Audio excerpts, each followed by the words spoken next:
Good morning, everybody. Genevieve Richardson with the Life Speech Pathology Show.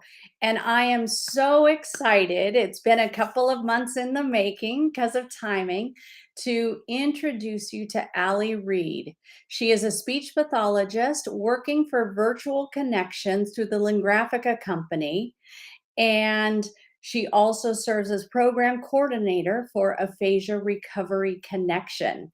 So we're going to talk all things support, virtual connections, speech pathology, and aphasia. Let's bring in Allie. Here we go. Good morning, Allie. Thank you Good for joining morning. me. Thank you so much for having me. Oh, so excited to share what you do at Virtual Connections. Yes, But first, before we get into that, you and I met at I can see it, but I can't say it, Aphasia Access. there you go. Yes. And you had a poster presentation. Can you tell me a little bit? So, for those of you that haven't been to a speech pathology conference, um, there are often what are called poster presentations. And the author puts together this poster that explains the research, what the question was, the results, and the key takeaways. Can you tell us a little bit about what your project was about and those outcomes? Absolutely. So last year we did a survey with Virtual Connections members, and we basically asked them, how is this program impacting your life? Has it made a difference in your confidence, in your motivation for your recovery? What about hope? Those were the three main questions we asked. And what we found was our program is showing an increase in confidence, motivation, and hope for our members pretty much universally, which is really incredible that participating in this can have such a profound impact on our members. Awesome. Love that. So let's define what are virtual connections? Yes, so Virtual Connections is a collaborative program between Lingraphica and Aphasia Recovery Connection. And we provide daily virtual support groups and conversation groups for people with aphasia and their care partners 7 days a week, 365 days a year. Wow. And I've looked at the schedule. Mhm. There are so many topics. Can you tell us a little bit about that? Yes, and I think that's one of my favorite things about our program is, we have some sessions that you might expect for an aphasia conversation platform. Like we have a book club and we have some music sessions. We have some sessions on coping and emotion. But then we also have some really fun stuff. We've got yoga, we've got cooking, we've got, some random stuff like sewing and, you name it, we've got it. You just had a special about travel. We did. Yes, yes. In June, this was one of our aphasia awareness initiatives, and we did something called the World Tour. So for 10 days, all of our sessions were focused on different countries. And we ended up traveling to over 30 countries around the world. All of our facilitators did an amazing job hosting these sessions and taking our members with aphasia to different countries and cultures and just showing them the world. So it was a great event, and we are planning another one in September. Virtual connections. What does it cost to join this support group and community? Great question. It is absolutely free. We do not charge for membership or for attendance in any of the sessions. How many people can participate on a particular topic or meeting? And I assume it's like a Zoom meeting. It is. Yep. Our platform is through Zoom. And, the session attendance varies from session to session. Some of our sessions get to be 50, 60, 70 people at a time, which is great. And then we have smaller, more intimate sessions that have maybe 8 or 10. So it really just depends on the topic. But we do have over 4,000 members worldwide. So it's really great. Yeah, it's really great to be able to meet people from all over the country and all over the world. And the times of day, I also appreciate that you have some that are early in the morning and later in the evening. You have weekends. So wherever you are, wherever you have aphasia, you can probably find something to attend. Exactly. And that's our point. We really want to try and offer sessions for our international callers as well. We know that our care partners sometimes still work during the day, so we offer evening sessions for them. There's really something for everybody, and I'm very happy that we can provide that. Which ones are you primarily providing? I have What's quite a up? few. Yeah, I Okay. have quite a Yeah, tell few. us a little bit about that. Yeah, so I do open chat sessions, which are really just that.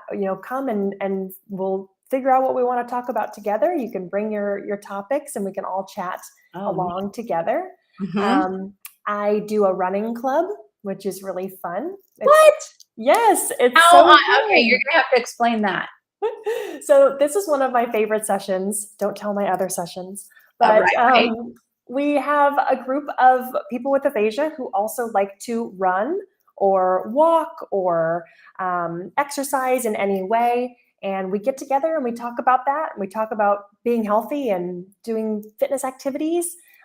We just all completed a virtual race together. What? So yeah, it's really fun, and there's so many different, there's the opportunities are limitless, really. We can just do so much now online. So that's been a great session. Talk to us, so it might be a little confusing to some of our listeners. How do you do a virtual race? Yes, yes. So the way that a virtual race works is you register for a race that we pick online, and they send you a t-shirt and a medal, but you don't actually have to run the race together. You run it in your area. So we ran from Virginia and New Mexico and Delaware and Illinois and all over the country running the same race, but independently. And how do you run the same race? Is it like a distance or time, or It's a distance. I'm having a hard time wrapping my head around this. I mean, but that's what's really cool about what you're providing. Yeah, You can it's really meet. unique. Yeah. Yes. Yeah, it is Okay, it's a set distance. so it's a Yeah, set distance and you do it within a certain time frame, like between Monday and Friday, you run a certain distance. exactly. Yeah. So we picked a day, and by this day, you need to have run your race. So it doesn't Okay. matter if you do it, you can walk it, you can run it, you can bike it, you can separate it out. So we had one member who it was a 3 mile race. She did 1 mile for 3 days, which is totally fine too. And we just get together and talk about our experience and cheer each other on. And it's a great group. Okay, so let's go back to the groups you host. The running race. Yes. What else? So I did quite a few world tour sessions. We Mm. traveled to Israel and Russia and Turkey, all virtually, of course. I do a newbies session where I facilitate a session for people who have had aphasia for 2 years or less. Ah. Great session, lots of great conversation there for those early on their journey. Let's see. Oh, I do a couples session, which is another one of my favorites. I think that there's a lot of missed opportunities when it comes to our understanding of how aphasia impacts relationships. And Yes. that has been a great session to be able to talk about love after aphasia. Wow. So I want to type here in the chat so people can see it. Some sessions available. Couples. That I was just thinking about this today. And if Yeah. we have time at the end, we'll swing back around to this topic. Yeah. So you're saying what is it called again? Couples Couples chat. chat with aphasia. Okay. What else do you host? Let's see. I do a couple of caregiver sessions, and then I do a lot of little one-off sessions too. So if it's around the holidays, I'll do a holiday session, or I did a Kentucky Derby session in May. Just little stuff here and there. Do you also do the Aphasia 101? I do. Yes, that is one of mine as well. Okay, talk to us a little bit. So, again, just for our listeners, we're talking about virtual connections. And I put the link in the chat so people can see it, but I'll also link to it in the show notes. And you oversee the program, and you yourself, as a speech pathologist, host a variety of these classes. Mhm. And now we're talking about Aphasia 101. What do you talk about in that one? This one came to me just so organically, and admittedly, it kind of knocked me between the eyes. I was on another session, just not even related to aphasia, information at all. And someone raised their hand and asked me, "What is apraxia?" So I wrote it down and I explained it, and I explained dysarthria and the difference between those and aphasia. And the conversation just erupted. And I was getting so many questions about aphasia that admittedly I felt kind of silly for having never addressed these things because I assumed that they knew this. That's right. And it just goes to show the lack of education that's being provided early on in the rehabilitation process. And that these people who have been living with aphasia for years and years don't even know what these terms are. Yes. Yeah. They probably were educated early on, but they're not in a place to understand it, to process it. Talking to so Exactly. many of my caregivers, they are just surviving. They are just trying to, get something to eat, something to drink, Yes. and just one foot in front of the other. So early on in rehab, there probably was education. Yeah. And maybe handouts went home. I've seen some of these booklets that come home Sure. and that doesn't get touched. So um, it is fascinating. I've had a similar experience to what you described, that getting hit between the eyes, that like they don't have just fundamental information. Yes. Yes. And, one of the questions that came up in this session, and all of this was the birth of the Aphasia 101 course. That's why I decided, we need to have a basics aphasia information course on virtual connections every month. But one of the first questions that I got was my friend had a stroke and now can't move his arm or leg. What kind of aphasia is that? And that moment I thought, wow, we really need to go back to basics. We really need to talk about what is aphasia, what isn't aphasia, what does a stroke impact, what are the other things that can occur with a stroke, and just be able to provide that information in an aphasia friendly way so that they can have that on their journeys. In these sessions, how would you say, how many are people with aphasia? How many are care partners or spouses, friends, family, that kind of thing? Yeah, so our sessions are mostly people with aphasia. Yeah. We do have sessions for care partners. We do always welcome care partners to join our sessions and to join with their loved ones, but it is mostly people with aphasia. Which I think is tremendous, because so many of these support groups are aimed at care partners and not necessarily the person with aphasia. That's why I wanted to interview you today so we could talk about, because aphasia is so isolating. It is. It is. One Yeah. of my current clients, I got him hooked up with virtual connections a couple of months ago, and Awesome. he is loving it. Yeah. I forget some of the, I actually, I'm looking over here at my screen. I'm looking at, you've got aphasia resources Mhm. for your communication journey. You have aphasia in Espanol, Mhm. which I think is tremendous. Mhm. Rebuilding identity, Huge. cooking. Yes. He wants to attend the cooking one because he loves cooking. Name that tune. Mhm. So some really great opportunities for building connection and communication skills, and knowing you're not alone. Absolutely, absolutely. And I think that, our program was born out of COVID, when a lot of aphasia centers or support groups around the country were forced to shut down. Then we were able to provide a virtual platform for people to be able to connect, which has been wonderful. But I always preach on my sessions, don't let virtual connections be your only community.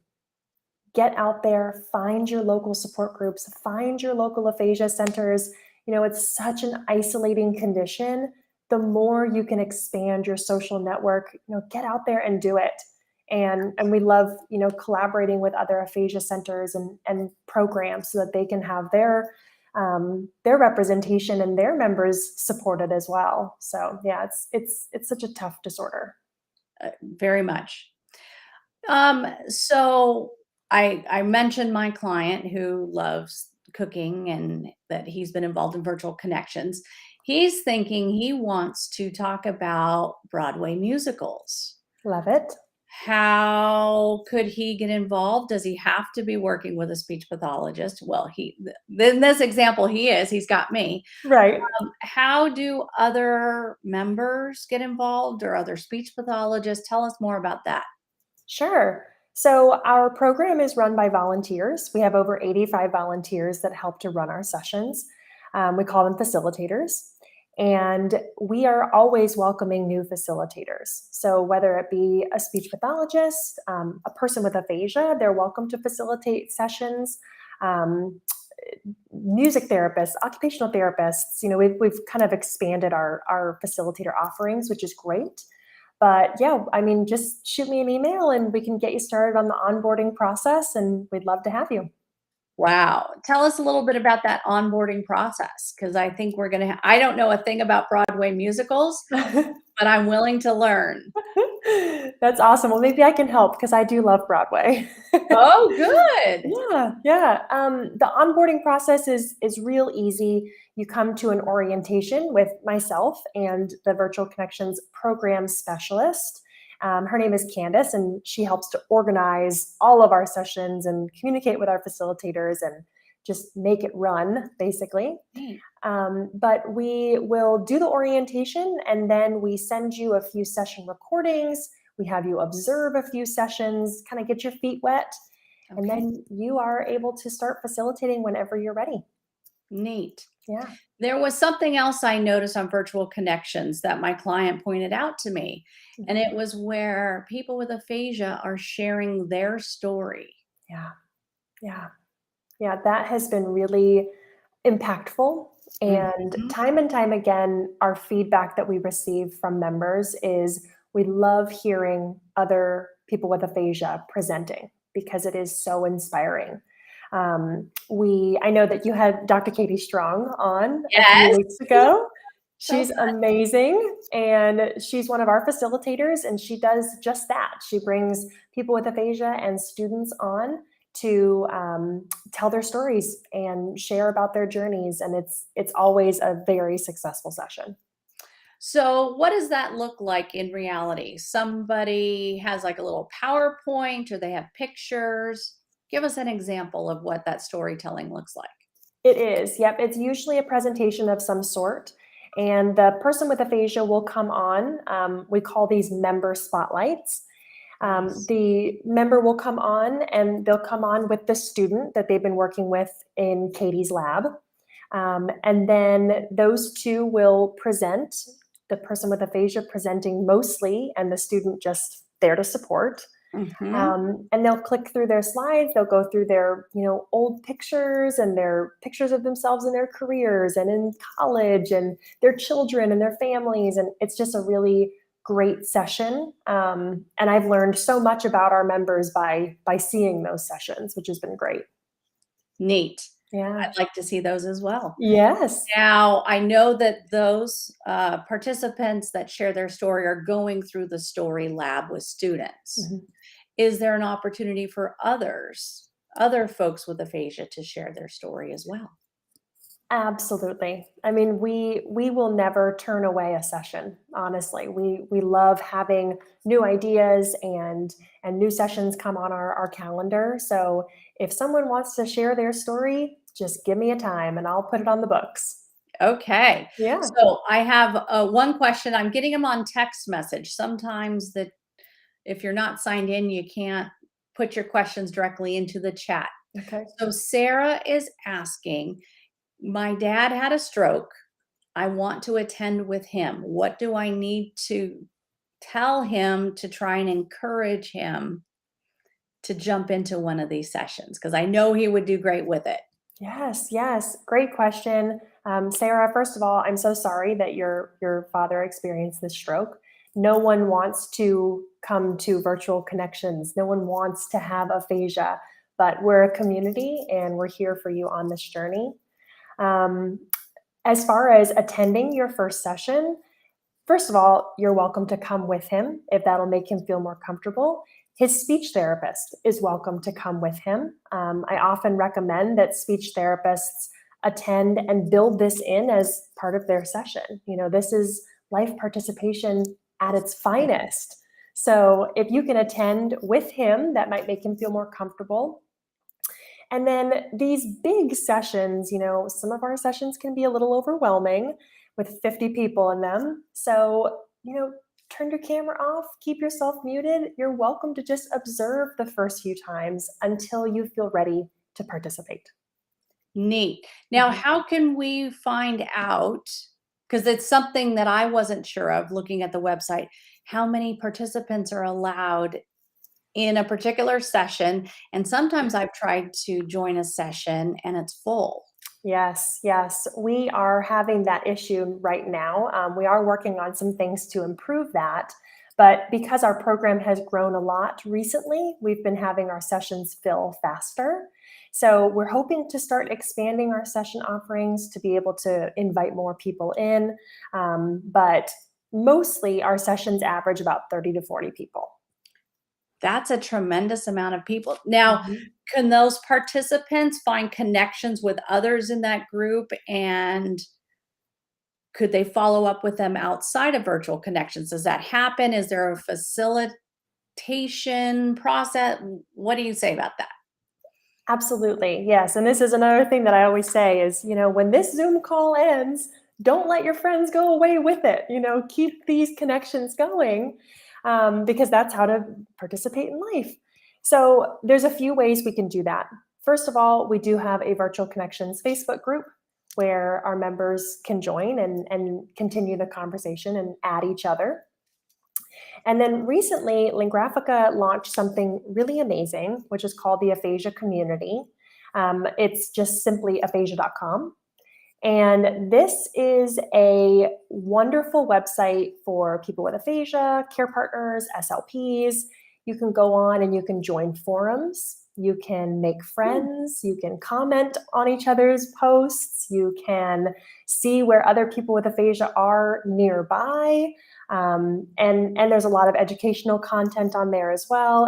It's just a really great website to follow up after you join a virtual connections call. Neat. I'm putting Yeah, that in here. Check out, you said aphasia.com. that's it. Easy to remember. Yep, aphasia.com, and that offers what again? The aphasia community. Okay. Yep.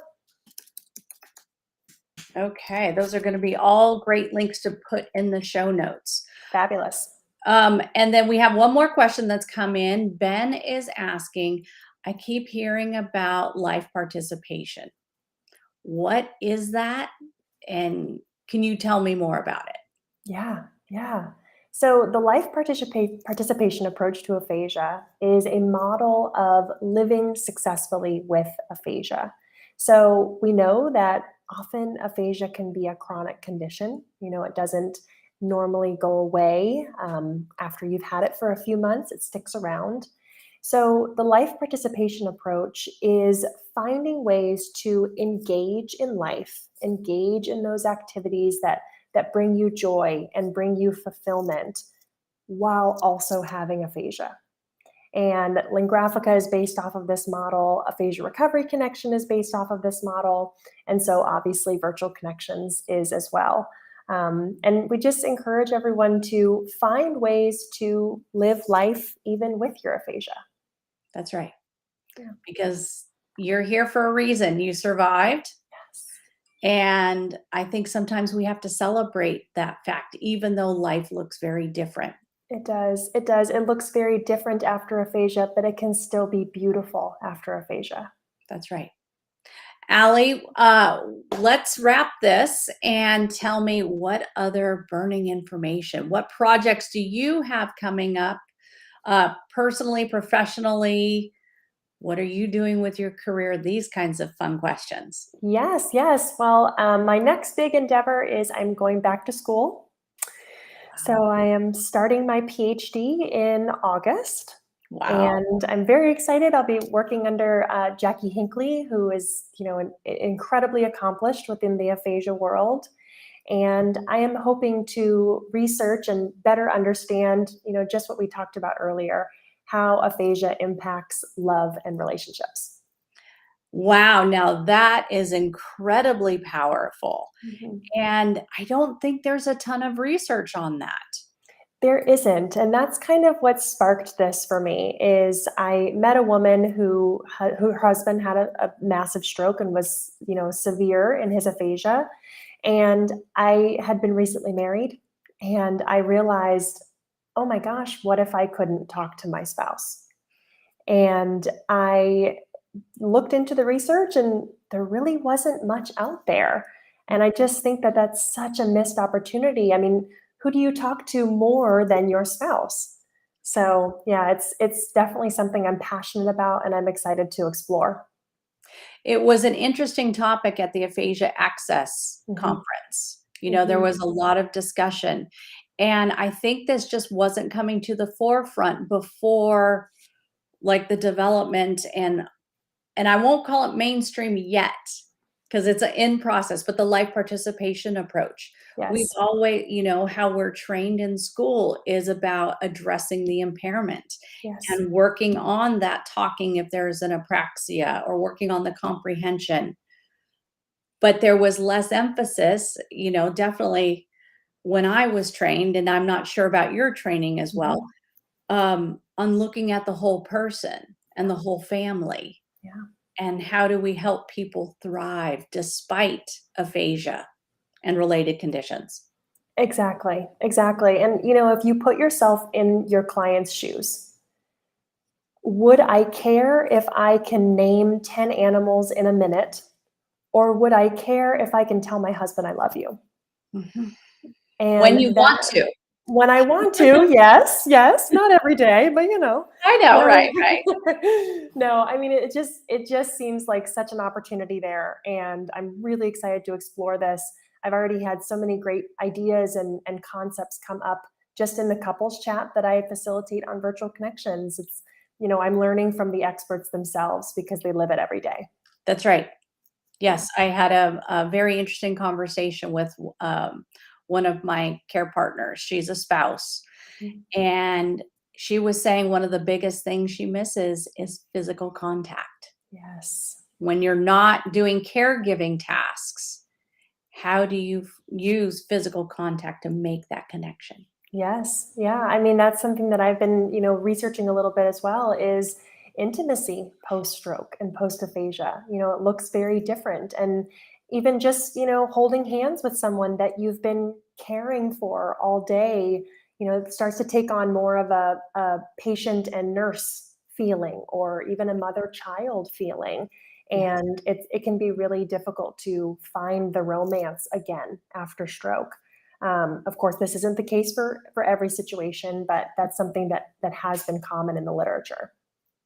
Neat. Well, we look forward to following your uh, career as you progress through your PhD program. Don't be a stranger. We want to hear how you're doing and how your research is coming along and what you're learning so that we can get this out to the community every way possible. That's part of my mission and why I started doing the show and the podcast. And after we hang up, Allie, I'm actually doing an Instagram live for the Oh, first time. wow. I'm not a huge fan of social media, but it's one of those necessary opportunities to get the message out to the It aphasia is. community and those who love someone with aphasia. Absolutely. It's a tool. You got to use what It's you a can, tool. and We'll Instagram use is it. great. Yeah, yeah. Well, thank you for coming on. Virtual Connections is an amazing opportunity for our community to find that connection with other people. And thank you so much, Allie, for spending this time with us and telling us about what you do. Thank you so much. Thank you for having me. You are very welcome. All right, folks, we're going to say goodbye to Allie and sign off here. Everybody, have a fabulous day.